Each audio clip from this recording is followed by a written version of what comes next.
morning. I'm going to give everybody just a few minutes to show up. I just thought of a book that I want to read from, so I'm going to go grab that real quick. And yeah, I'll be right back. Let's see. Where is it? There it is. Okay. All right.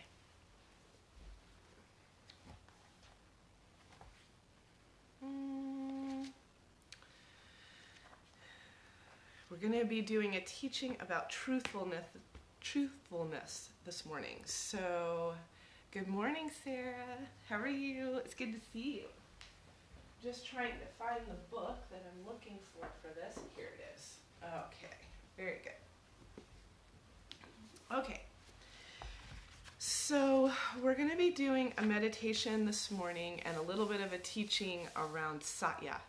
So starting last week, we began sitting with and opening ourselves up to, good morning, Sarah, the foundational teachings of the holy science of yoga, the yamas and niyamas. I've been reading from this book called The Yamas and Niyamas. This is by Deborah Adele, and this is a fantastic book that I really appreciate. I was introduced to this book by, hey Heather, Jamie Forbes, that I'm co-facilitating her 200-hour teacher training program. Good morning. And so we've been reading this book, and I've had extensive exposure and teachings around the yamas and the niyamas from my teacher, Chandra Om. She has a book that outlines, which I don't have with me, it's at my yoga studio, but I'm going to go and get that probably today or tomorrow, because I would like to incorporate some of those teachings and her words into this as well. But we began to look at these foundational teachings as a way to create some opportunities for self-reflection. So these teachings are incredible because they give us an opportunity to reflect on our behavior, our internal environment, our actions, our deeds, the way that we are showing up and presenting ourselves in the world. So the other thing, I'm going to do a brief reading out of that book to just sort of set the foundation. We'll be doing a meditation, but I'm also going to do a reading about the direction of the north, which I feel is very beautifully related to Satya. So I'll have a chance to read that as well. So I'm looking forward to doing that. So go ahead and find a comfortable seat. So I was always taught that when listening to teachings such as this, it makes sense to sit as if you're in meditation. So to close the eyes and go inward, because it's from that place that many of the knowings or the teachings that are within, they really arise when we're in that receptive space of meditating within the heart. So let's go ahead and find that comfortable seat, close the eyes, and begin to connect to our breath and allow our awareness to just rest in the heart. So again, I'm doing a reading from The Yamas and Niyamas by Deborah Adele, Exploring Yoga's Ethical Practice. And this is about Satya, or truthfulness. Contentment, the seventh jewel, cannot be sought. Oops, wrong one. I jumped ahead. No, truthfulness, the second jewel, is partnered with nonviolence. The marriage of these two guidelines creates a powerful dance between two seeming opposites. We can appreciate this statement when we begin to practice speaking our truth without causing harm to others. As partners, truthfulness keeps nonviolence from being a wimpy cop-out, while nonviolence keeps truthfulness from being a brutal weapon.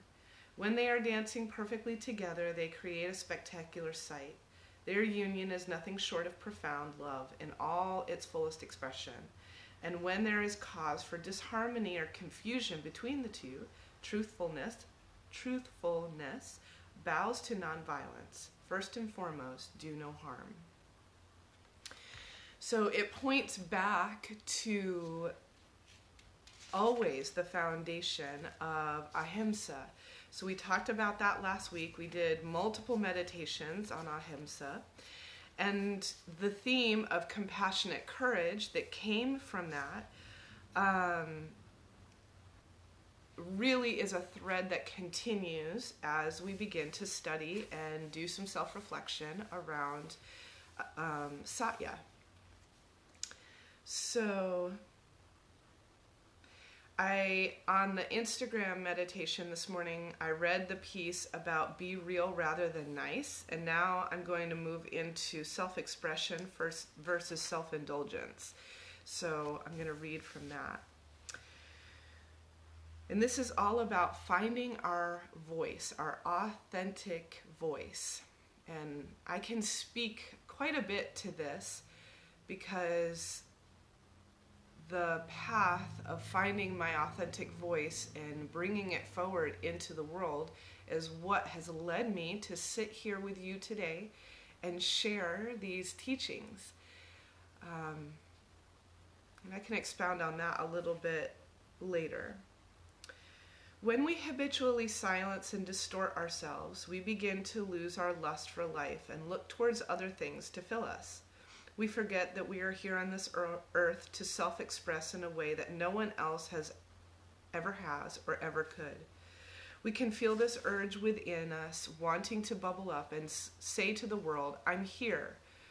Our self-expression can find its way into the world in many forms, but when the process of our self-expression is imposed on for whatever the reason, we can easily turn towards self-indulgence.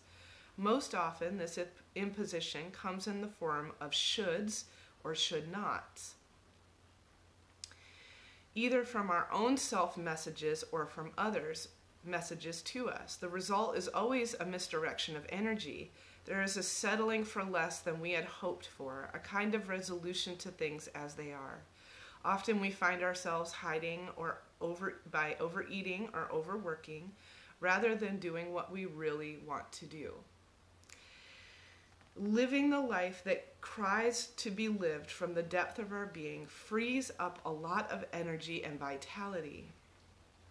The juices flow. Everyone around us benefits from the aliveness that we feel. On the other hand, suppressing that life, for whatever the reason, takes a lot of our energy just in the managing of the pretending. Arthur Samuel Jones, nationally known voice teacher and author of the book Vocal Power, Harnessing the Power Within, gives the first-time students an interesting assignment. He tells them to go home and record themselves reciting a poem and then singing a song. Then he tells them to take off their clothes and repeat the exercise.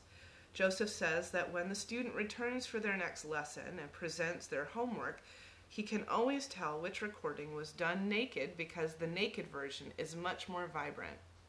In all the ways we package ourselves and protect ourselves, or when we choose the safety of belonging over the inner need to grow, we also dull ourselves.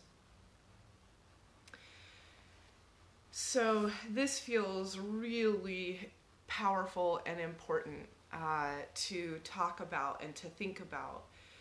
I can relate to this in an incredible way because showing up to my truth over the years was one of the most challenging and terrifying experiences of my life, to be quite honest, as well as one of the most rewarding and magical experiences.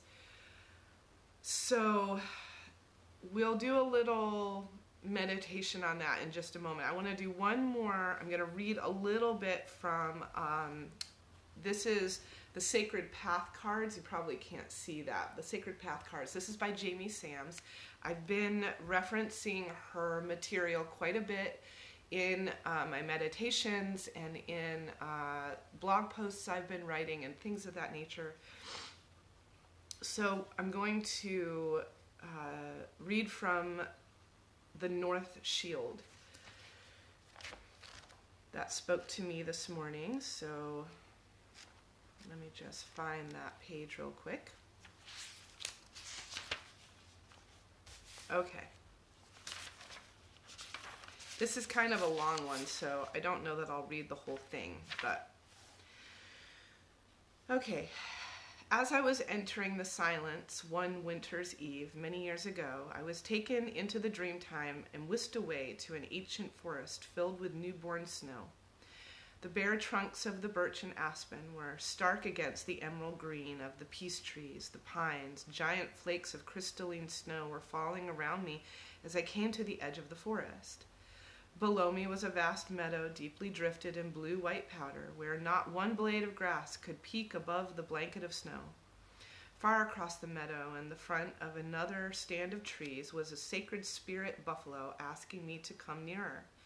I walked down the hill into the meadow with the fringe from my buckskin dress leaving soft impressions in Mother Earth's new cloak of white. The only sound was the gentle crunch of my moccasins against tiny ice creatures that made the thread of the snow robe.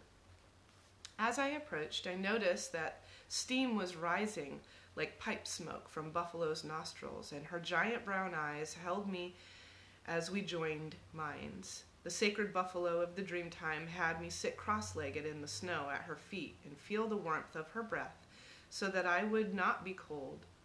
In a flash of lightning, her hooves turned white, and I raised my eyes to see all the color drain upward out of her body. Her eyes turned the color of summer sky, cornflower blue. Her horns became silvery white, and she spoke my name. Midnight song, follow my horns skyward to the council of the elders, for the teaching of the North Shield, she commanded. There you will be given three trails that lead to wisdom, and you will know the lessons of the sacred white buffalo. I turned my eyes skyward, and the scene suddenly changed. I was sitting in the south of a great council fire. The circle of elders numbered over 200. In the center of the wheel was the blazing fire that lit the faces for the ancient ones so that I could see the expressions of their sparkling jet black eyes. One of the grandfathers in the north of the wheel told me to walk the fire and stand in the center of it. I obeyed and was not burned. Then that grandfather spoke to me. All three roads to the North Shield are walked many times, and each path is tempered by the fire of experience, he said. Tempered by the fire of experience. Come to my seat in the circle and receive the three symbols of the path to the north. I stepped out of the fire and walked to the seat of the wise old man. There were three elders waiting for me. The first grandmother handed me a great conch shell. She smiled and then spoke. This shell is the power of listening to Mother Earth, her creature beings, and her children. Through listening, you may come to know wisdom. The second elder, a grandfather, placed a tomahawk in my arms and said, this tomahawk presents the peacemaker and who knows when to bury the hatchet and forgive, when to forgive and when to defend the truth. It is through proper use of truth, forgiveness, and humility that you may also know wisdom. The third elder was a great white buffalo calf woman. She presented me with a pipe. Her voice was grave, but her eyes were twinkling as she spoke these words. The pipe is the symbol of balanced shields, male and female, red road and blue road, and of being grateful for the beauty of great mysteries' perfect plan. The third path is gratitude and prayers for thankfulness. Through this path you may also know wisdom. I thanked the elders and returned to stand in the fire as the blue-orange flames spun me in a vortex of silver smoke that propelled me into the sky far above the elders' council fire. I was suddenly aware of being in a totally different setting. I was sitting in the south of an enormous table made of a slab of pewter-colored stone. The council that sat at this table numbered over 400. The shock of seeing their faces nearly sent me crashing back into my body on the physical plane. They were the races that came from the stars. Some appeared to be Earth-like, but most of the others were races that I had never imagined possible before. I understood for the first time how they must have looked to the Hopis who greeted them. The Sky Brothers and Sisters were an odd assortment of races who enveloped me with warm feelings of goodwill and caring. Despite the love being admitted, I was still aghast at their appearance. Some appeared to be over 7 feet tall, with gold hair and very blue eyes, were very much like earthlings. Others were 3 to 4 feet high, with enormous eyes, and were all jet black, with light bulb-shaped heads and web-like feet. Some of the others had copper-colored skin, with all human bodies, and slanted eyes that were sky blue. Still others reminded me of hammerhead shark faces, with flat-topped heads and eyes at the outer edges. Altogether, there must have been over 75 species of extraterrestrials. It took me a while to adjust to being looked at, and I was trying not to ogle back. A being with blue-gray skin, bald head, and pointed ears was sitting at the north of the gigantic round table. He rose and spoke to me, giving me information about what I was to accomplish during the Earth Walk. He told me things about my personal records in times past and why I was to release the records that held the understandings of the red race. I looked around the table and smiled at each being, seeing past the outward appearance until I understood the inner beauty of this variety of races. The sacred path of universal wisdom also had to do with our ability to accept the unusual or bizarre with grace and understanding. I was stunned to see a few faces that were part of Earth's history. It was an astounding vision, and I was endowed during that time with a profound understanding of what it is to be a universal being rather than a limited identity. I found that beauty is in the eye of the beholder, and that all races of our universe are ready to assist us.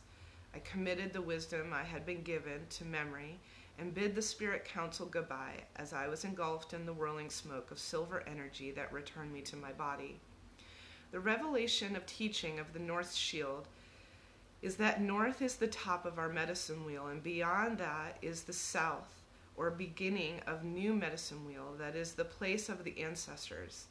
Beyond the north of the wheel is the south, or beginning of the universal medicine wheel. Like giant links to the chain that connects all of Great Mystery's creatures, we transcend the links one at a time and travel each wheel, consistently evolving in unified oneness. Remember that there is no limitation when you reach the place of wisdom. The secrets are no longer meant to be kept from those with ears to hear and eyes to see. Some type of wisdom is coming to us if we have been called to this North Shield. We are now being asked to show gratitude for those new understandings in order to continue the growth process. Wisdom is one way in which we can experience the natural order of the universe and how it applies to our life. Wisdom is an inner knowing that cannot be traded, sold, or stolen from you. Knowing is truth that has been experienced in your life. The North Shield tells us that we have learned a lesson and derived from it the essence of self that will serve us for the rest of our life. The successful contemplation of this lesson should be marked by prayers of thanksgiving or acknowledged in gratitude. In so doing, you will have completed the circle of the sacred hoop and honored the source of that truth. Remember that the gift of wisdom is in the heart of the recipient and remains alive as long as it is honored as a blessing. So I understand now why I was called to read this. I haven't read that story in quite some time.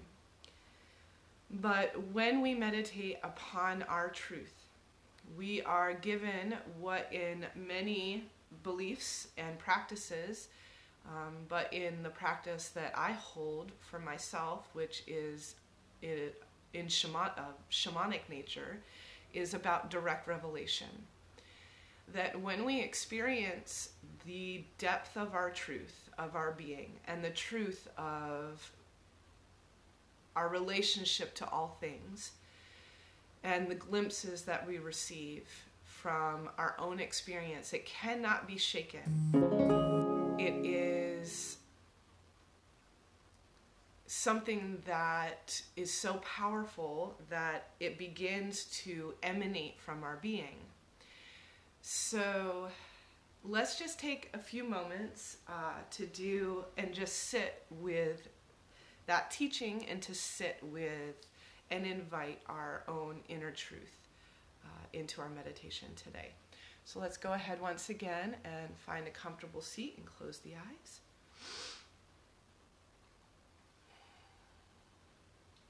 I'm feeling called to bring the hands over the heart. So however you feel called to position yourself, feel free to do so.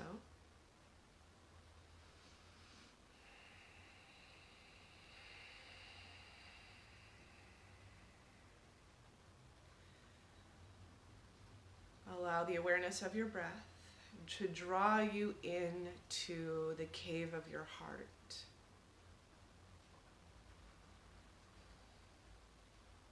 This sacred, safe space of communion with the inmost self, with great mystery, with God, with whatever name and form you connect with, for that which pervades behind all of creation.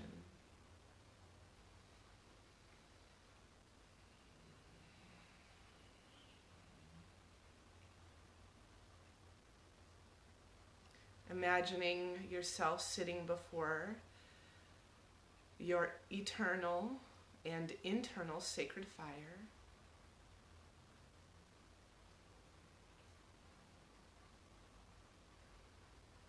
And asking, what is it, what truth is it that is asking to be revealed to you in this moment?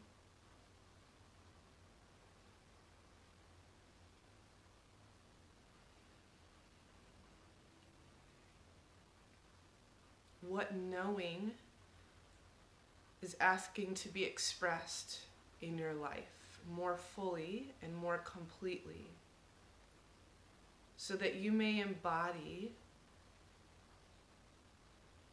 the fullness of who you truly are, beyond name and form, beyond time and space, beyond the expectations of our earth family,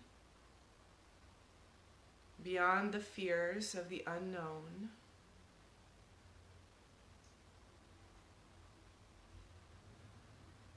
what truth is asking you to cultivate that compassionate courage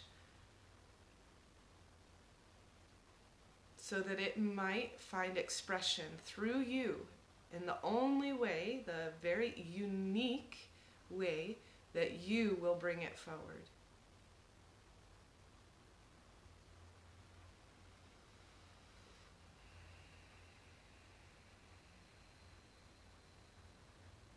Just take a moment and allow yourself to breathe into this question.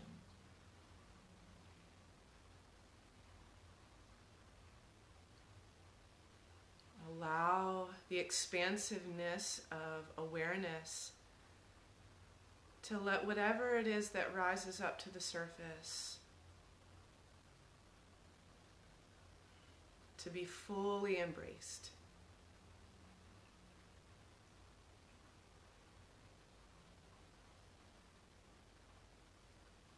Sometimes when we invite the wholeness of our truth forward into our lives to take precedence, it asks us to make challenging choices in our lives and to cultivate the necessary qualities and characteristics within ourselves to develop those strengths and that courage and that vision and that wisdom to bring our truth forward, to birth it into the world.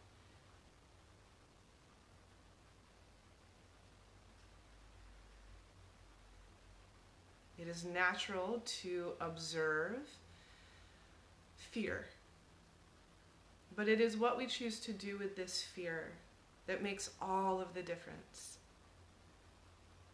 We can either allow the fear to take precedence and to suppress our truth out of fear of what might happen if we fully express ourselves as we truly are. Or we can compassionately and courageously develop the necessary qualities within ourselves to express our truth fully. This may mean making different choices. It may mean taking a slightly different path than what we've been on, and navigating those choices gently and with grace. But if you are being faced with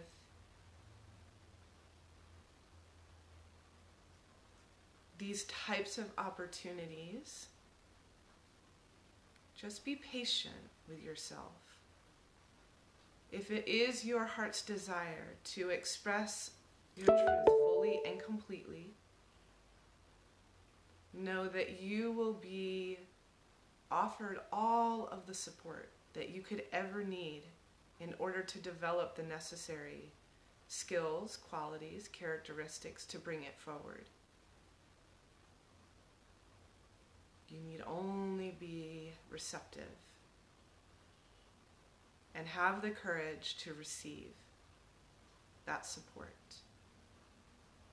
It may be support from the material world, it may be support in your spiritual practice, it may be support showing up as resources of different books or inspirations.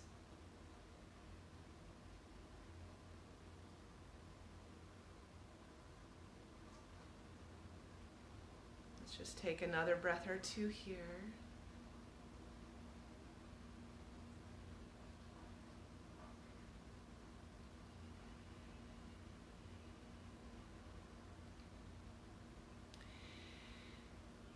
And may all beings everywhere feel the courageous and compassionate courage to allow their authentic truth to rise up to the surface. The more that we all express what it is that we have come here to bring to this world,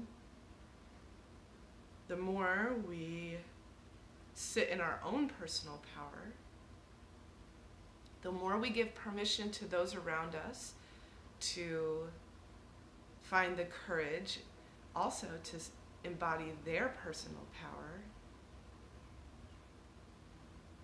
And when more people are doing this, the more we heal as a collective, the more we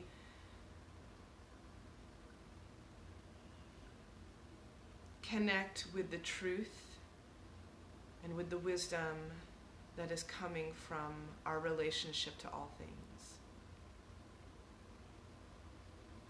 So may all beings everywhere benefit from this time that we have spent together. You may take a deep breath here, blinking the eyes, coming back into the room.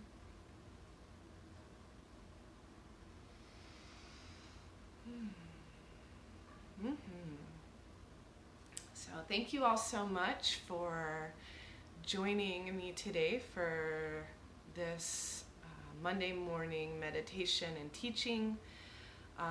Please reach out with any questions or feedback. I've been writing some blog posts recently, so if there's anything that you're wanting to know more about or have questions about, please feel free to reach out and share your requests. I would love to hear from you. I hope that you all have a wonderful day. I'll be posting my schedule of offerings for the rest of the week by the end of the day today.